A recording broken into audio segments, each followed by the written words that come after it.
এদিকে ময়মনসিংহের পাম্পগুলোতেও বন্ধ রয়েছে তেল সরবরাহ। দুর্ভোগে পড়েছেন যাত্রীসহ সাধারণ চালকরা। তবে খোলা বাজারে দ্বিগুণেরও বেশি দামে পেট্রোল কেনার অভিযোগ মোটরসাইকেল চালকদের।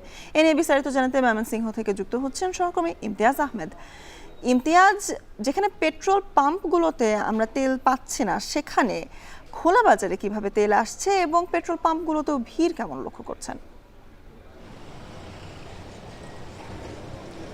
স্বর্ণা, ভোর থেকে কিন্তু ময়মনসিংহের যে পেট্রোল পাম্পগুলো রয়েছে সেখানে কিন্তু দীর্ঘক্ষণ ধরে অপেক্ষা করছে, ঘন্টার পর ঘন্টা ধরে। মানুষ ত্যক্ত, বিরক্ত এবং ক্ষিপ্ত। যেটা প্রশ্ন করছিলেন যে খোলা বাজারে আসলে তেলগুলো কিভাবে যাচ্ছে, এটার কিন্তু কোনো সদুত্তর নেই। মানুষ একেবারে দিক বিদিক ছুটছে। ময়মনসিংহের শহর তো দূরের কথা, আশেপাশের কয়েকটি উপজেলাতেও কিন্তু কোনো তেল পাওয়া যাচ্ছে না। এবং মানুষ কিন্তু একেবারে এদিক দিয়ে একেবারে ত্রিশাল পর্যন্ত, অন্য দিক দিয়ে তারাকান্দা পর্যন্ত যতগুলো পাম্প রয়েছে সবগুলো পাম্পেই কিন্তু মানুষ সকাল থেকে ঘুরছে। যেটুকু তেল ছিল সেগুলো তারা খুঁয়ে ফেলছেন। এবং কখন আসলে এইখানে পাম্পে তেল দিবে, আমরা দেখতে পাচ্ছি বাইক রয়েছে, সিটি কর্পোরেশনের গাড়িগুলো তেলের জন্য অপেক্ষা করছেন, বিভিন্ন পণ্যবাহী গাড়িগুলো অপেক্ষা করছেন। মানুষ কিন্তু একেবারে দিক বিদিক ছুটছে এই তেলের জন্য।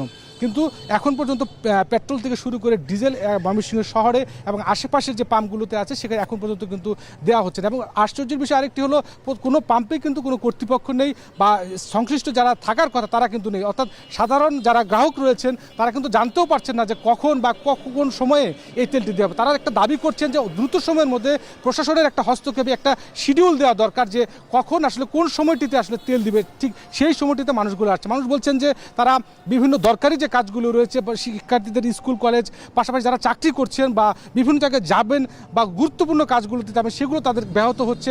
এই যে তেলের জন্য তারা ঘন্টার পর ঘন্টা অপেক্ষা করছে। আমরা জানি যে আমেরিকা এবং ইসরায়েল এবং পাশাপাশি ইরানের সঙ্গে যে মধ্যপ্রাচ্যে যে যুদ্ধটি সংঘটিত হচ্ছে, যার কারণে কিন্তু সারা দেশেই কিন্তু এবং পৃথিবীব্যাপী কিন্তু একটা তেলের তালমাটাল অবস্থা এবং সেটার প্রভাব কিন্তু বাংলাদেশেও পড়েছে। আমরা জানছি যে সরকারের পক্ষ থেকে যদিও বলা হচ্ছে তেলের সরবরাহ সংকট নেই, কিন্তু তারপরেও যেটা বড় অভিযোগ হচ্ছে, বিভিন্ন উপজেলাগুলোতে, বাজারগুলোতে খুচরা পর্যায়ে 250 থেকে 300 টাকা লিটারে কিন্তু বোতলজাত পেট্রোলগুলো কিন্তু পাওয়া যাচ্ছে, অকটেন পাওয়া যাচ্ছে। কিন্তু সেগুলো কিভাবে আসছে সেটি একটা বড় প্রশ্ন। সেটির কিন্তু তদারকিতে আমরা প্রশাসনের খুব একটা বেশি উদ্যোগ দেখতে পাইনি।